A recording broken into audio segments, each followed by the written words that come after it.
President Biden returning from his trip overseas empty-handed and in a world of trouble. He secured no major oil deal after fist-bumping with the Saudis. He's facing brutal new poll numbers, and the First Lady is making pathetic excuses for his failing presidency.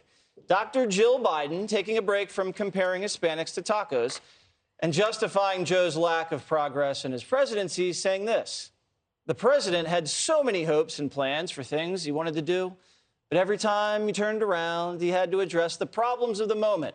He's just had so many things thrown his way. Who would have ever thought about what happened with the Supreme Court overturning Roe v. Wade? Well, maybe we saw it coming, but still, we didn't believe it. And it's no wonder she's forced to make excuses for her deeply unpopular husband, with a majority of voters expecting the economy to go from bad to worse next year. Meanwhile, Democrats and the media are turning their backs on Biden after his controversial fist bump with the Saudi crown prince. Watch. You have a leader of that country who was involved in the murder of a Washington Post journalist. I don't think that that type of government should be rewarded with a visit by the President of the United States. Going from calling MPS a pariah to fist pumping him was really disappointing. This whole trip sends the wrong message. I don't think that Biden gets a pass just because he's a Democrat, just because that he's a Democratic president. He's fist bumping this guy who is clearly a murderer. Dana, is it time to put Jill in a timeout? Because last week she calls Hispanics tacos, and then she goes and tells donors Joe failed, and, you know, he didn't see anything coming.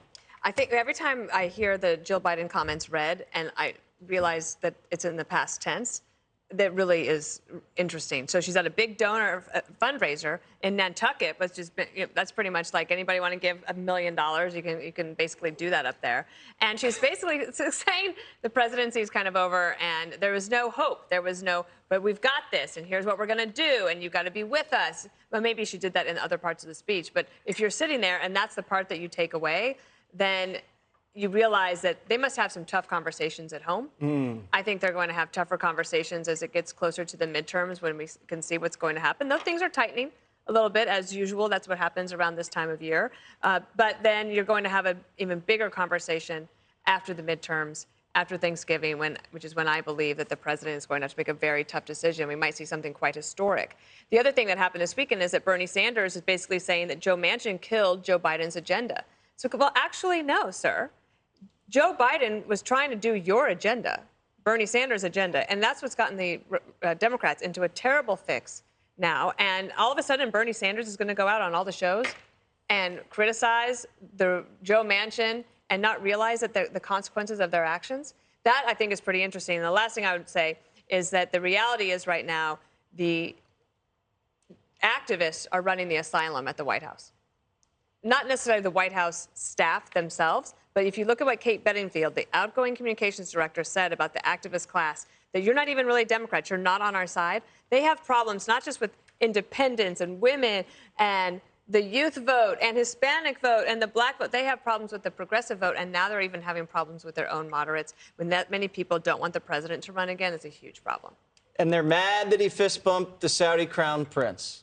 I don't even care about that. I think that's just silly stuff. I mean, there are bad people all over the world you got to deal with, and that's, what are you going to do? Punch them in the face? I do love how, you got inflation, you got war, you got crime, but the real victim here is Joe. I mean, it would be nice not to have inflation, not to be supporting a war with billions, not to be riddled with crime for America's sake, for our sake. Not because the president is not shining as a valuable leader, but it is a remarkable confession on her part. She's basically saying that her husband was not the man for the moment. I don't think she meant it that way, but it's like, God, if it wasn't for these challenges, it would have been great. Well, a jar of pickles would be great if there were no challenges. The president, history makes the leader, right? And the president's role is to respond to crises and challenges. It's not to chase easy pet projects.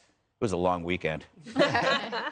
during times of prosperity. It's kind of an interesting thing. It's like they rely on, the left relies on Republicans to kind of keep things going so then they can chase the folly, the pronouns, the silliness. But now they have to put all their silliness on hold because all the real problems are falling apart under Joe. And they're kind of upset by that. Why don't they just deal with the problems? I'm just disappointed in, Dr. Jill being a medical doctor and not being able to solve this problem. But, he's the consummate coaster.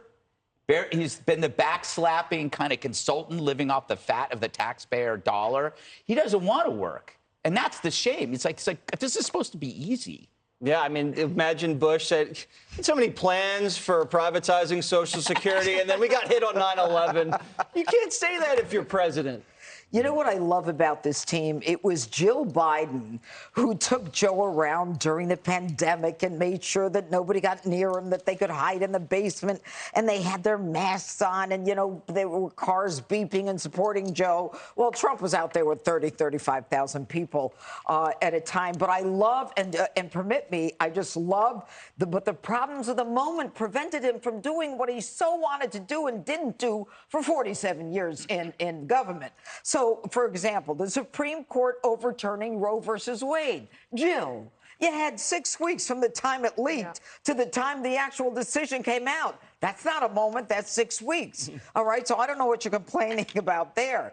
And then she talks about the problems of the moment. Leaving Afghanistan, where 13 people died who never should have died, 13 servicemen and women, was not a problem of the moment. He knew from the day he walked in, he had to have a plan to get out of Afghanistan. And by the way, you didn't see Ukraine coming? Are you kidding? From January, when Zelensky asked to get into NATO and he started amassing troops at the border, people were taking bets. You think he's going in? Nah, he's not going in. Yeah, I think he's building up troops. Nah, he isn't. This guy Biden has had weeks and months to decide what he's going to do. He is incapable of doing what he needs to do. And let me say one more thing. I don't believe Joe Biden. I don't believe that Joe Biden got up there and said, gave him a what for on Khashoggi. I'm not saying that I believe the other guy from Saudi Arabia who said he didn't hear it. But this is what's interesting. Joe said he talked about oil, and he talked about increasing the OPEC increasing their oil. Now, what we saw a couple weeks ago was when Macron, the president of France, spoke to Joe Biden, and Jake Sullivan said, let's take it inside, when Macron said to Biden, they're not going to pump any more oil. He already knew going in there he wasn't going to get any more oil. So, when the foreign minister says they never even raised the issue of supply, I just got a problem. The guy is a mess. He's not up to the job, and that's the end of it. All right, Jessica, convince us that we're all wrong. Okay, I have like 80 seconds, I think I heard in my ear. So first of all, I think it was Kirby, the spokesperson, came out and said that they weren't going for an oil deal in this visit. It'll be at OPEC Plus, which is coming up in a few weeks. We'll see what happens. It's not urgent right now? That was... You want to wait a few weeks?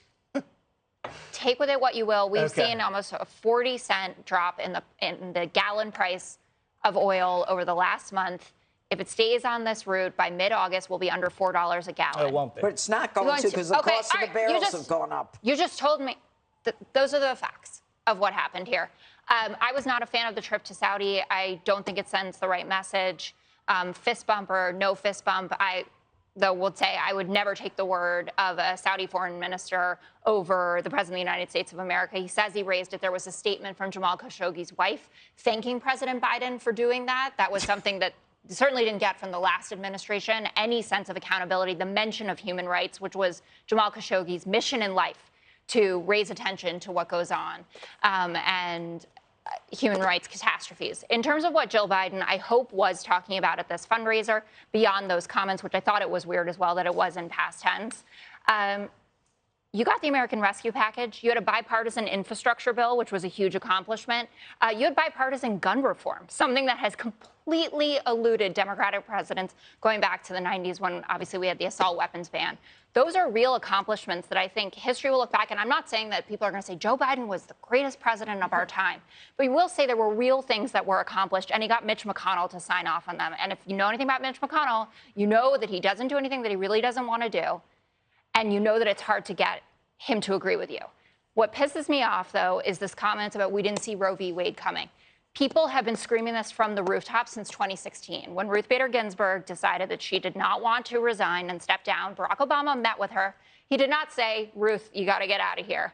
But he certainly raised the issue that we don't know what's going to happen in 2016.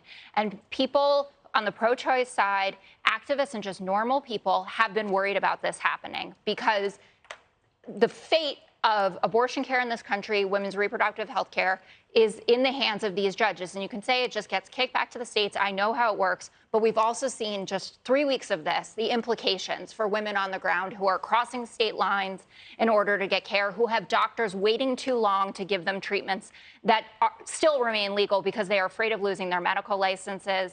And that's the real world implications of this. So don't say we didn't see this coming. It's too important of an issue that your advisors had been talking to you about to push that, kick that down the road. So. Okay, I'm glad you got that off your chest. Coming up, after a terrifying string of attacks, liberal leaders are getting called out for putting violent offenders ahead of law-abiding citizens. Hi, everyone. I'm Brian Kilmeade. I want you to do me a favor. I want you to click to subscribe to the Fox News YouTube page. This is the only way that I know for sure that you're not going to miss any great commentary, any great news bites, any great interviews coming your way on Fox. You can get it all here on YouTube. So subscribe right now.